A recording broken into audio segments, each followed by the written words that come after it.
It was supposed to be a typical Friday, one of those days when everything seemed to fall into place. Alexis Morgan, Chief Justice of the United States Court of Appeals, stood among the bustling crowd at the airport, surrounded by travelers hurrying to catch their flights, each of them wrapped in their own worlds. The day had started like any other, quiet, controlled, predictable. But as she adjusted the leather strap of her bag over her shoulder and glanced at the flashing information boards, she couldn't help but feel a strange sense of isolation. Despite her high position in the legal world today, she was just another passenger in the crowd. Her thoughts were on the case she had just wrapped up, a significant one that had consumed her for weeks. But now, as she glanced at her tablet, reviewing the final notes, she was looking forward to the peace of a short weekend away. A break from the courtroom, a moment to breathe before diving back into the chaos of her demanding life. For someone like Alexis, who had climbed to the highest echelons of power within the justice system, the airport was a rare opportunity to simply blend in. She didn't have to prove anything today. The polished fabric of her slacks and the neatly pressed blouse weren't just part of her outfit, they were a testament to the years of struggle, sacrifice, and resilience. They represented her journey from humble beginnings to the towering figure she was now. She knew that most people would never understand the weight of her title, the responsibility that came with it. And today, that weight felt distant, almost like a memory she could set aside. For once, she wasn't a judge, a legal titan. She was just a woman waiting for her flight. But fate had other plans. What she couldn't know, standing there in the terminal, was that a storm was brewing. A single moment, one look from a stranger, would set off a series of events that would challenge everything she believed in. The terminal was a sea of noise and movement, the hum of announcements, the shuffle of feet, and the constant flow of passengers who all seemed to have somewhere important to be. The air was thick with anticipation, with the urgency of travel. But Alexis stood still in the middle of it all. Her eyes scanned the crowd, momentarily lost in the rhythm of the day. Yet something was off. She could feel it. A slight twinge in the atmosphere, a tension she couldn't quite place. She dismissed it, chalking it up to the usual pre-flight anxiety. But then she noticed the woman. Karen Clark, a vision of wealth and entitlement, stood nearby. Her movements were deliberate, almost theatrical, as she glanced around the terminal. Karen's eyes, sharp and calculating, quickly settled on Alexis. It wasn't just a glance. No, Karen's stare was longer, more deliberate. Her gaze moved slowly over Alexis from head to toe, lingering just a moment too long. Alexis couldn't quite place it at first, but something about the way Karen looked at her didn't sit right. She had seen this before, people sizing her up, judging her not for who she was, but for what they assumed her to be. But this time, it was different. Karen's eyes weren't just filled with judgment, they were filled with disdain. Alexis felt it before Karen even spoke. She didn't hear the words at first, just a whisper, an undercurrent of something bitter. "Look at that," Karen muttered loud enough for those around her to hear, her voice dripping with judgment. "Another one of them, acting like she belongs in business class." The words were low, barely a hiss, but they cut through the noise of the terminal. In that moment, Alexis's stomach dropped. It wasn't the words themselves, but the venom behind them. Alexis knew exactly what Karen meant. It was the kind of judgment that was old and familiar, the kind that saw her, saw people like her, as out of place, as an intruder in a world that wasn't meant for them. She didn't flinch, but she felt the weight of Karen's gaze, the layers of hatred beneath it. It wasn't just about being black. It was about being someone who had worked harder than most to get to where she was, and still being treated like she didn't belong. The more Alexis tried to focus on the task at hand, the more Karen's words clung to the air around her, thick and suffocating. "How dare she?" Karen continued, loud enough for more people to hear. "Sit there, acting all important, like she's got a place in that section." Karen's voice had grown louder now, her words a public declaration of her own superiority. It was a strange mix of disbelief and contempt, like Karen couldn't quite fathom how a woman like Alexis could be in the same line as her. Karen's eyes flashed with irritation as she shifted her weight from one foot to the other, a clear message in her stance. She was done pretending. She wasn't just offended by the fact that Alexis was in business class. No, Karen was offended by the mere presence of someone who didn't belong in her world. Alexis didn't respond, didn't even acknowledge Karen's words. She had heard them all before. These were the quiet whispers, the sideways glances, the subtle, insidious ways people like Karen told her that she didn't belong. But today was different. Today, that judgment wasn't just a thought in Karen's mind. It was about to become an accusation. Alexis felt her heart rate increase as Karen took a step forward, her heels clicking sharply against the polished floor, her movements sharp and purposeful. She marched up to the counter where the gate agent stood, her voice rising in indignation. "Excuse me," Karen said, her tone cutting through the bustle of the terminal. "Why are people like that allowed to board ahead of me?" She gestured toward Alexis, her hand sweeping through the air as if dismissing her existence altogether. "She doesn't even belong in business class." The gate agent, taken aback, tried to calm Karen down, explaining that the boarding procedures were the same for everyone in the priority line. But Karen wasn't having it. She wasn't done. "She's been eyeing my bags this whole time," Karen added, her voice a thin, sharp edge. "I'm afraid she's going to steal something. You need to check her. I don't feel safe with someone like that in front of me." The accusation hung in the air, the implication clear. In Karen's eyes, Alexis wasn't just out of place. She was dangerous. The agent hesitated, caught between the demands of a clearly upset passenger and the procedures of the airline. But Karen didn't stop. She pressed on, her words growing louder. She was making her point now, painting Alexis as suspicious, as a criminal. And in that moment, Alexis understood the gravity of what was happening. Officer Barnes and Officer Miller, two of the airport officers nearby, had been following the scene from a distance. They exchanged a glance before heading toward the situation. There was no hesitation in their steps, no thought given to the accusations they were about to entertain. They saw Karen, a wealthy white woman clearly upset, and they saw Alexis, a black woman seemingly out of place. To them, the story was already written. They didn't need to ask questions. They didn't need to understand the situation. They just needed to act. They approached Alexis with the kind of authority that only comes when you believe you're in control, when you've already decided who is guilty and who isn't. Officer Barnes was older, his face weathered, his eyes tired, but his judgment was quick, and in this case, his judgment was set. Officer Miller, younger and eager to prove himself, followed Barnes's lead. Together, they were a force meant to put Alexis in her place. They didn't need evidence. They didn't need a reason. They just needed to do what they thought was right. And what they thought was right was to remove the woman who didn't belong from the line, to make sure someone like her understood where her place was.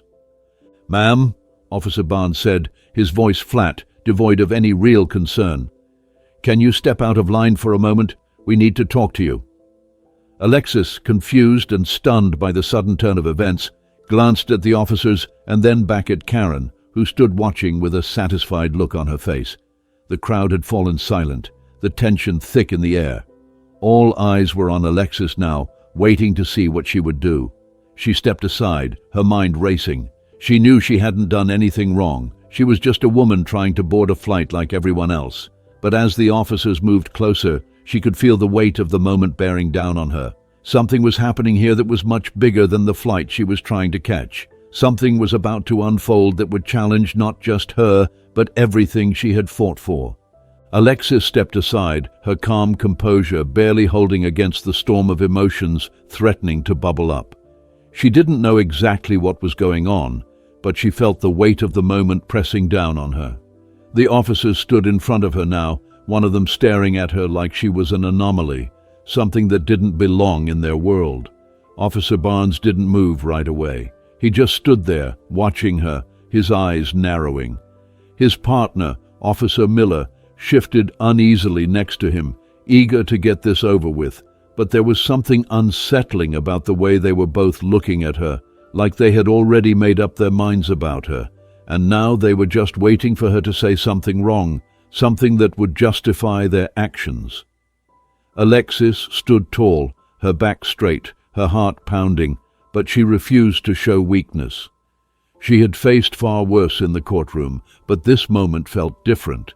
The air was thick with tension, and the crowd around them had fallen silent, the hum of the terminal now replaced with the uneasy murmur of people unsure whether to intervene. "Ma'am," Officer Barnes finally spoke, his voice cold. "We've received a complaint. A passenger believes you are behaving suspiciously. We need to see your ID and boarding pass for inspection." Alexis blinked, stunned by the accusation. Suspicious? She hadn't done anything out of the ordinary.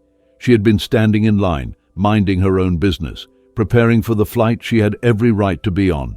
The absurdity of the situation settled on her like a weight, but she didn't show it. Instead, she stood her ground. "Suspicious?" she asked, her voice calm, controlled, though the incredulity behind it was clear. "I've been waiting in line like everyone else. I haven't done anything wrong." Officer Miller, his face twisted in irritation, interrupted before she could finish. "Don't ask too many questions, ma'am," he snapped, his tone sharp and disrespectful. "We're just doing our job. Hand over your papers." His words felt like a slap, a dismissal of her dignity, her rights, and everything she had earned. Alexis knew in that moment that this wasn't just about procedure. This was something more, something that went beyond the simple act of checking her boarding pass. She had seen it before, had felt it many times in her life. The subtle judgments, the microaggressions, the unspoken assumptions about where she, a black woman, belonged. But this was different. This wasn't just a look or a whispered comment. This was a confrontation, and it was clear that the officers weren't interested in hearing her side. Without a word, Alexis handed over her identification and boarding pass. As she did, she could see the officers exchange a look. It was a brief moment, but in it, Alexis saw something. Doubt. The briefest flicker of uncertainty passed between them, but it was gone before she could react. Officer Barnes took the documents, his hands slow, deliberate, as though he didn't believe what he was seeing. He looked at her boarding pass, then back at her, as if searching for something, anything, that would explain why a woman like her could afford such a ticket. He didn't even need to speak. His gaze told her everything she needed to know. "Business class, huh?" he muttered under his breath, his voice thick with disbelief. Alexis met his eyes, her gaze unwavering. "Yes, business class," she said, her voice steady, though she could feel the sting of his words. It wasn't the ticket that bothered him. It was her presence, her skin color, the fact that a woman like her, someone who didn't fit the mold in his eyes, was allowed to be where she was. But Officer Barnes wasn't finished. He continued to scrutinize her documents, his eyes lingering on her name as if searching for a crack, something that would let him dismiss her entirely. "How did someone like you even manage this?" he asked, his tone dripping with condescension. The question was loaded, not just with disbelief, but with disdain. It wasn't about the money. He wasn't questioning her ability to pay for the ticket. He was questioning her very right to exist in that space, in that class, in that moment. Alexis could feel the familiar burn of injustice rising in her chest, but she didn't flinch. She knew exactly what this was. It wasn't about procedure. It wasn't about a ticket. It was about power, about control. And in that moment, she wasn't sure what made her angrier, the blatant racism or the fact that these officers were willing to abuse their authority for something as petty as a prejudiced assumption. "I'm a federal judge," Alexis replied, her voice calm, but there was steel in it now. She knew that name should carry weight. It should make these officers understand who they were dealing with. But even as the words left her lips, Alexis knew it wouldn't change anything. It wasn't about her title. It was about the simple fact that she was a black woman, standing in front of two white officers who couldn't believe she belonged in that space. Officer Miller's eyes narrowed, his suspicion growing. "Are you sure this is your ticket?" he asked, his voice rising with disbelief. "Of course I'm sure," Alexis said, her patience thinning. "Now, if you're finished questioning me for no reason, I would like my documents back."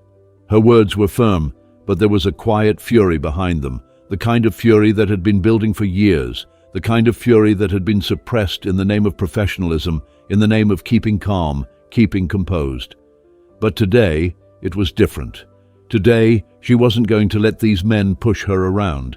The officers weren't done. They were just getting started. Officer Barnes stared at her boarding pass again, his eyes scanning every word like it was some sort of puzzle he couldn't quite solve. "Chief Justice," he said, his voice dripping with sarcasm, "of the United States Court of Appeals. Interesting," he sneered. Alexis's stomach turned at the mockery in his voice. He wasn't impressed by her title. He was mocking it. The words weren't a question. They were an accusation, as though she were using her position as a shield, playing a card that didn't belong in a place like this. His next words, though, made it clear. "What do you think you're doing? Playing the law card?" He wasn't asking. He was sneering. He was implying that her title, her position, meant nothing, that it didn't give her the right to be here, that a woman like her had no business being in business class. Alexis's chest tightened. This wasn't just about questioning her ticket anymore. This was about trying to tear down everything she had worked for.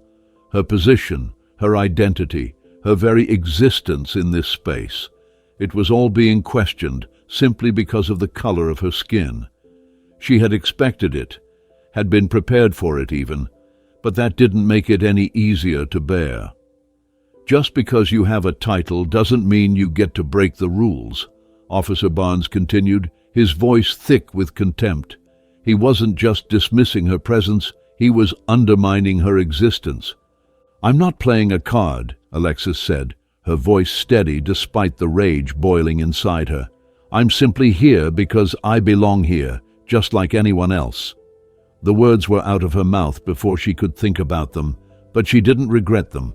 They were the truth. They were the very essence of everything she had fought for, and she wasn't going to let these officers make her feel like she didn't belong. But the officers were relentless. "You think you can walk around here looking down on us?" Officer Barnes growled, his voice now filled with venom. It wasn't about the ticket anymore. It was about something else, something personal. "You're getting too defiant, ma'am," Officer Miller said, stepping forward, his posture stiffening as if he were preparing for a confrontation. His voice was full of menace now, no longer even pretending to be about following the rules. It was a clear threat. They had already decided what was going to happen. Alexis didn't back down. "You don't scare me," she said, her voice cold, her gaze unwavering. "What I'm afraid of is what this moment represents. That in this country, people like you still think they can get away with this." She could feel her pulse quicken, but she remained calm. Her words were measured, deliberate. "You don't own this airport. You don't own me. And you don't get to tell me how to live my life." The officers seemed to pause for a moment, taken aback by her response. But the silence didn't last long. They had already decided that she wasn't going to get away without paying for her defiance. And so they moved forward. Officer Barnes reached out, grabbing her arm with more force than necessary. His grip tightened around her wrist, and for a split second, Alexis felt a rush of panic, but she quickly pushed it aside. "Enough," he barked, his voice now full of authority. "You're coming with us." Her immediate reaction wasn't to resist. She knew that doing so would only escalate things, give them the justification they needed. But that didn't make the situation any easier to bear. As Officer Miller reached for his handcuffs, Alexis felt the cold metal closing around her wrists. The sharp, painful sting of the cuffs sent a wave of humiliation crashing over her, but she refused to let it show. This wasn't just about her anymore. It was about something far bigger, and she would not back down. Not now, not ever. As Officer Barnes tightened his grip on Alexis's arm, a cold surge of humiliation swept through her.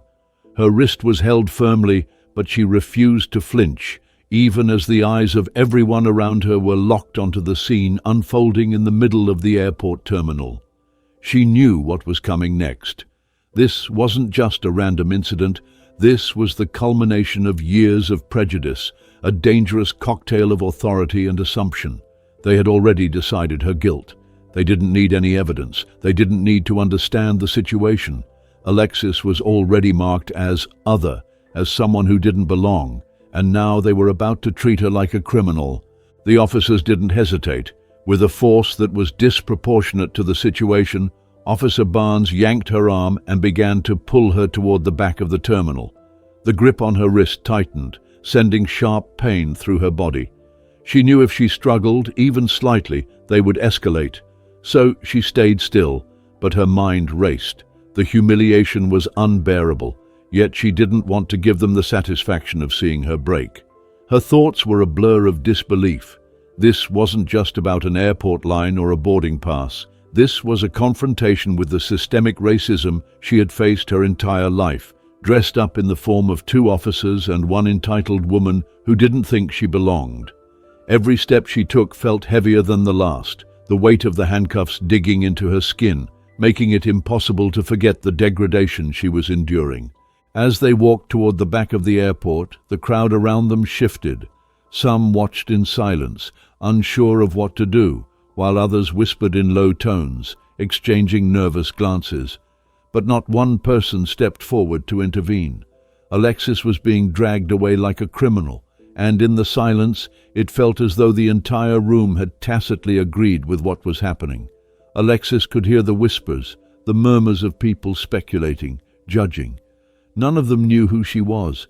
None of them knew the truth. But here she was, reduced to nothing more than a black woman in handcuffs, her dignity stripped away in front of a crowd of strangers who couldn't or wouldn't understand what was truly happening. Her career, her position, her very identity were now irrelevant in the eyes of those who held the power in this moment. All that mattered was the fact that she didn't fit their mold.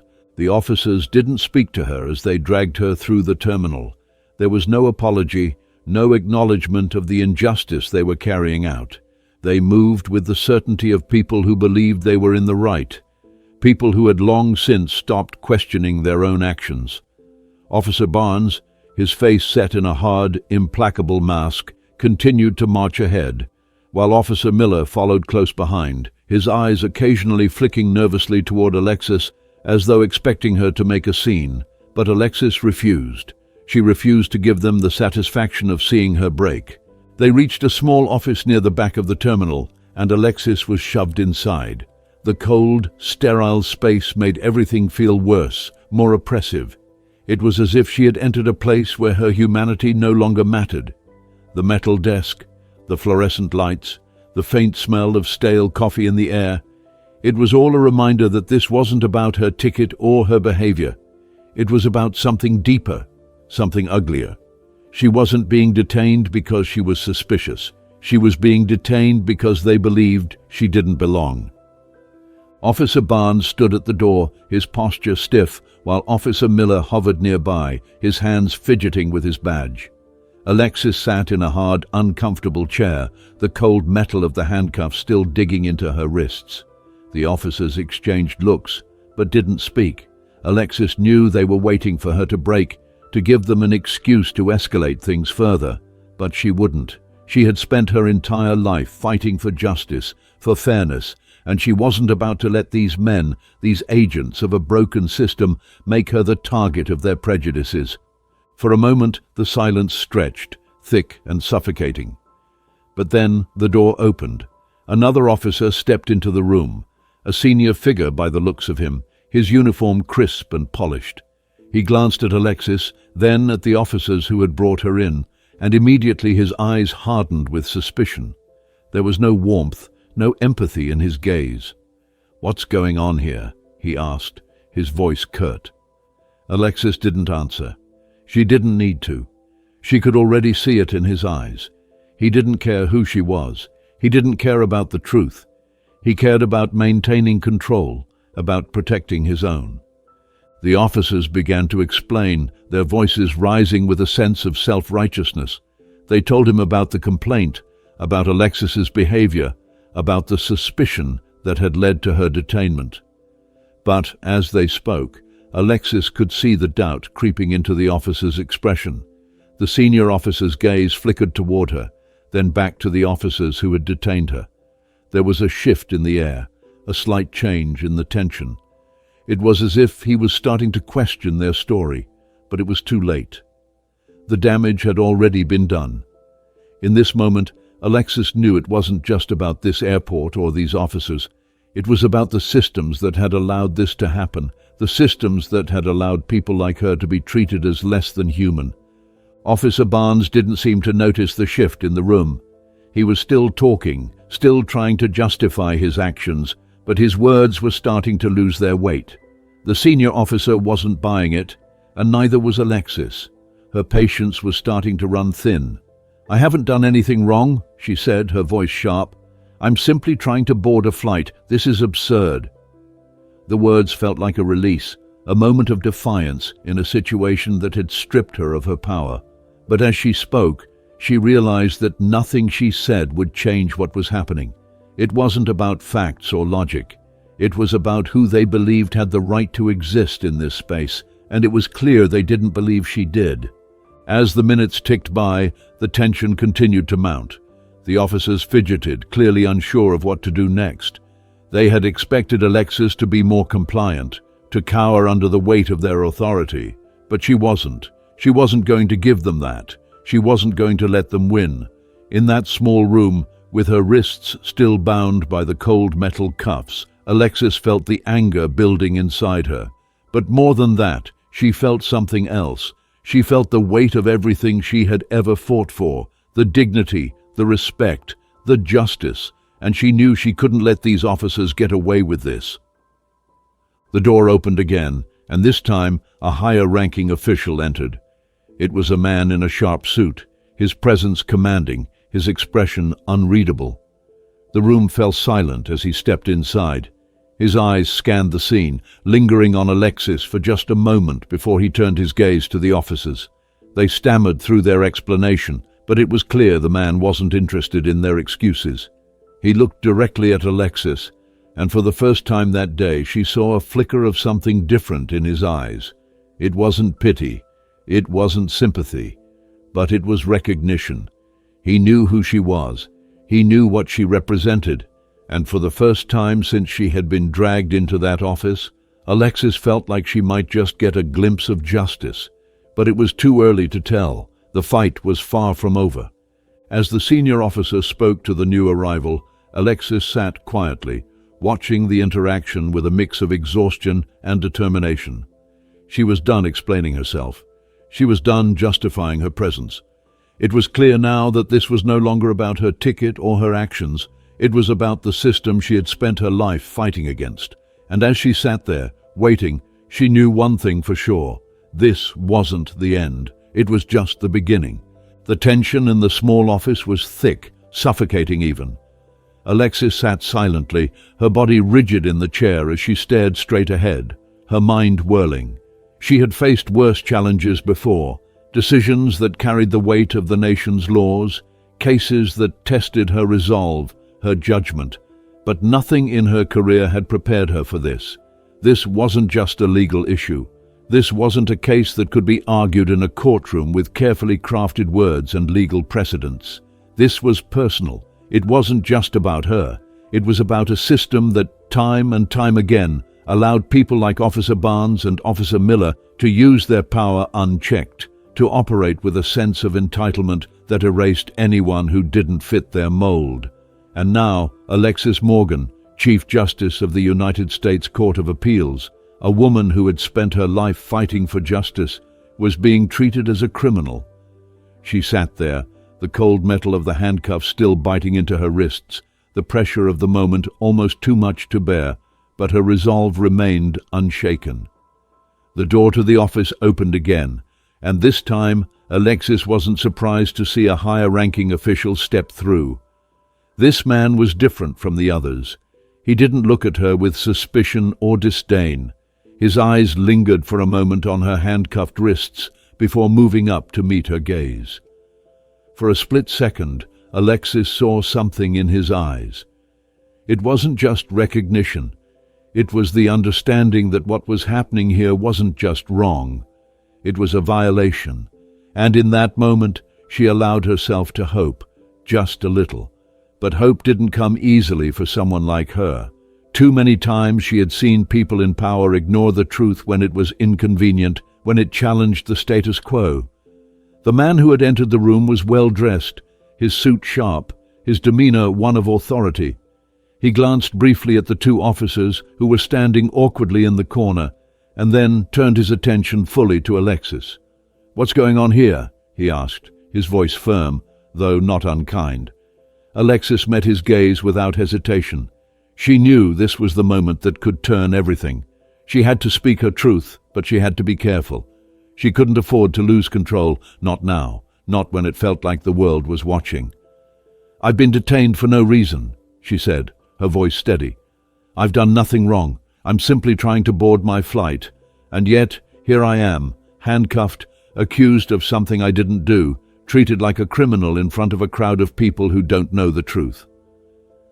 She paused, taking a slow breath, allowing the weight of her words to settle.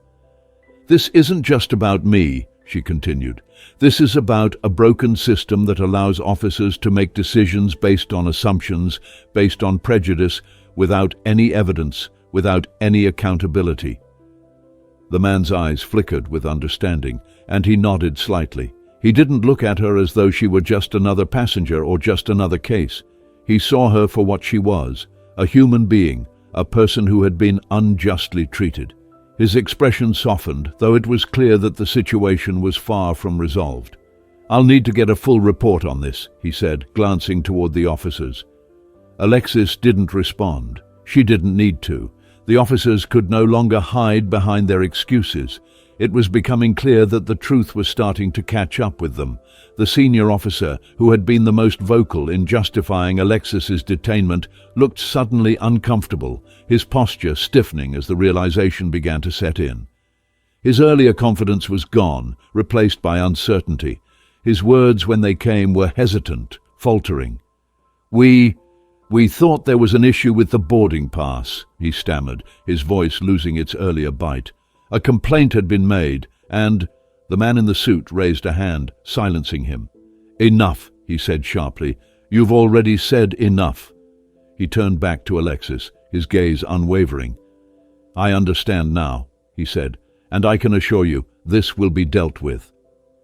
Alexis nodded, but her heart wasn't entirely at ease. She had heard promises like this before, empty words meant to placate, to ease the discomfort of those in power. But this time, she wouldn't let it go. She couldn't. "I expect accountability," she said firmly. "I expect a full investigation into what happened here today." The man looked at her, a flicker of something in his eyes, respect maybe, or recognition of the weight of the situation. "You'll get it," he said, his voice more resolute now. "This isn't the end. It's just the beginning." Alexis held his gaze, her mind already turning to the next steps. She knew that this wasn't just about her. This wasn't about an isolated incident that could be swept under the rug. It was about a larger issue, a systemic problem that needed to be addressed and that could no longer be ignored. But the truth was, it was hard to feel triumphant when she was sitting there, handcuffed, humiliated, and stripped of the dignity she had spent years earning. She wanted justice. She wanted the system to work, to do what it was supposed to do. But more than that, she wanted the world to see this moment for what it was, a powerful reminder that those in authority could not be allowed to trample over the rights of others. As the senior officer left the room, Alexis was left with the realization that this wasn't just about a mistake or a misunderstanding. This was about something much bigger. This was about a battle that had been fought for centuries, a fight for equality, for justice, for the simple right to exist without fear of being targeted simply because of who you were. She sat there, still handcuffed, still angry, but now there was something else too. something burning beneath the surface. Determination. The fight was far from over, but she wouldn't let them win. Not now. Not ever. The investigation into what had happened at the airport began almost immediately. News of the wrongful detainment of Alexis Morgan, the Chief Justice of the United States Court of Appeals, spread like wildfire. The media jumped on the story, covering every angle. Some sympathized with her, seeing it as an example of racial injustice. Others questioned how a woman in such a powerful position could be treated this way. But the truth was undeniable. What had happened to Alexis wasn't just a personal attack. It was a symptom of something much larger, something that needed to be addressed at every level of society. As the investigation moved forward, it became clear that the officers involved, Officer Barnes and Officer Miller, had acted with reckless disregard for Alexis's rights. They had followed a baseless complaint, and rather than questioning the validity of the accusation, they had acted with the assumption that Alexis didn't belong in that space. They hadn't even bothered to ask the right questions. They hadn't considered the possibility that they were wrong, and now they were about to face the consequences of their actions. The pressure on the airport police department grew as more details came to light. The footage from the security cameras, the body cam footage from the officers, witness statements, it all painted a damning picture, and the truth was inescapable. Officer Barnes and Officer Miller had violated Alexis's rights. They had abused their power, and they had done so with a disregard for the law that was unforgivable. The U.S. Attorney's Office, after reviewing the evidence, decided to press criminal charges. The officers were charged with unlawful detention, racial discrimination, and civil rights violations. Their careers were ruined. Their futures, once so certain, were now uncertain, and the consequences of their actions would reverberate for years to come. But for Alexis, the fight wasn't over. The trial that followed was a spectacle, drawing attention from across the country. The courtroom was filled with anticipation, with the knowledge that this case was about more than just two officers who had overstepped their bounds. It was about the power structures that allowed this to happen, and about how those structures needed to change. Alexis's testimony was unflinching. She spoke with the authority that had carried her through decades of difficult cases, but there was also something more in her voice now. It wasn't just about her, or even about the officers. It was about the people who had been silenced, the people who had been pushed aside by a system that favored the powerful. The evidence was clear, and the jury didn't take long to deliberate. Officer Barnes and Officer Miller were found guilty on all charges. Their sentences were harsh, 4 years in federal prison for each of them, but it wasn't just about the punishment. It was about sending a message. No one, no matter their position or their power, was above the law. As the gavel fell and the courtroom fell silent, Alexis allowed herself a moment to breathe. The victory was bittersweet. Justice had been served, but the scars of that day would stay with her forever. The pain, the humiliation, the knowledge that people like her were still treated as if they didn't matter. That was something that couldn't be erased, no matter how many trials she won, no matter how much power she wielded. But she knew one thing for certain. This fight wasn't over. It was just beginning.